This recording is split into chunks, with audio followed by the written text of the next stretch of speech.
Good afternoon and welcome to BBC World News. Napoleon has defeated Russia in the Battle of Eylau.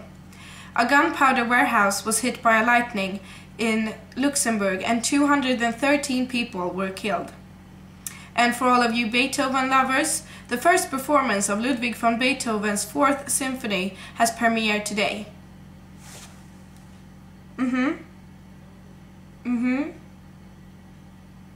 I have some breaking news. I was just told that apparently there are several of revolts around the world from slaves, and luckily we have one of our reporters there at one of the scenes in Haiti. Over to Mrs. Johnson.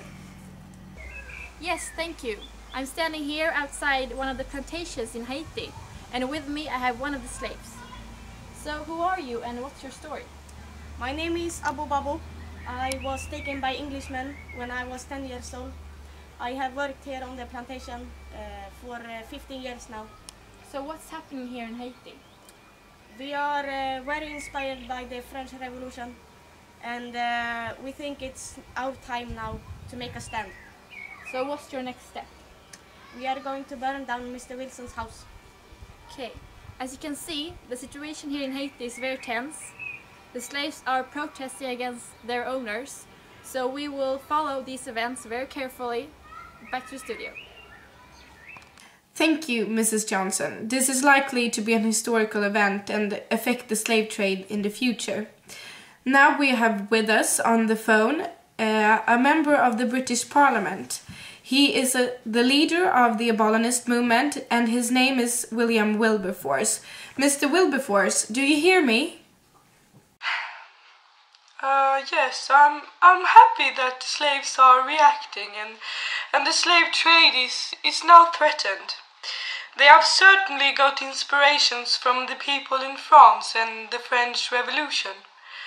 I have for a long period of time fought for this, and I think the slave trade is against Christian values.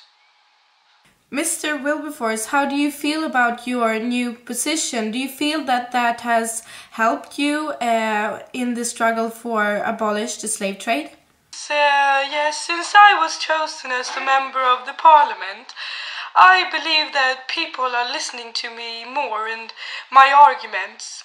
And with the current revolts in Haiti, I believe the process of the abolishment has started. Thank you, Mr. Wilberforce, for your time. Now we are returning back to our reporter, Mrs. Johnson, situated in Haiti. Welcome back. I'm standing here beside one of the slave owners, Mr. Wilson. Can you tell a bit about yourself? Well, my name is Wallace Wilson and I'm the owner of this plantation. Until today I had over 200 slaves working for me. And today they all ran away and rebelled. So what has happened to you and your plantations? Well, I woke up this morning was surrounded by 6 Negroes, 6 ginormous Negroes with their shovels pointed at me. They threatened to kill me and they baked me up until I passed out. Then they burnt down my house. So what are you going to do now? Well, I was thinking about going back to motherland, England, you know, and I was planning to start a textile factory because it's quite profitable nowadays with all the machines and stuff, and I could get rid of all these nasty, filthy slaves that just keep beating me up, you know, and it's simply no longer profitable. Thank you. Due to the current situation, the goods from the colonies are going to be delayed. It's going to be a couple of unprofitable weeks. Back to the studio. Thank you, Mrs. Johnson, for those interesting reports. The Parliament is now happy to announce, through us, that the members of the Parliament has voted, and as from today, the slave trade will be abolished.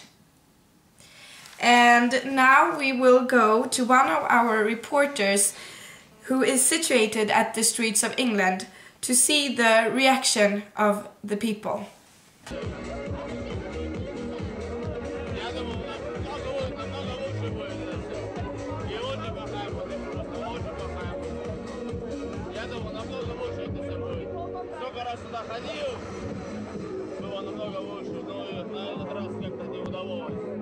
Во-первых, народу мало, музыка не очень.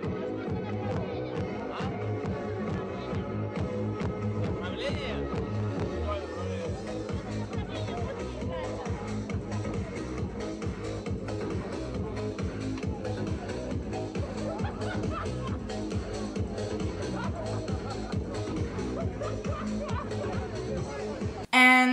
as this historical news report is coming to its end, BBC World News want to thank you for your time, and the year is 1807.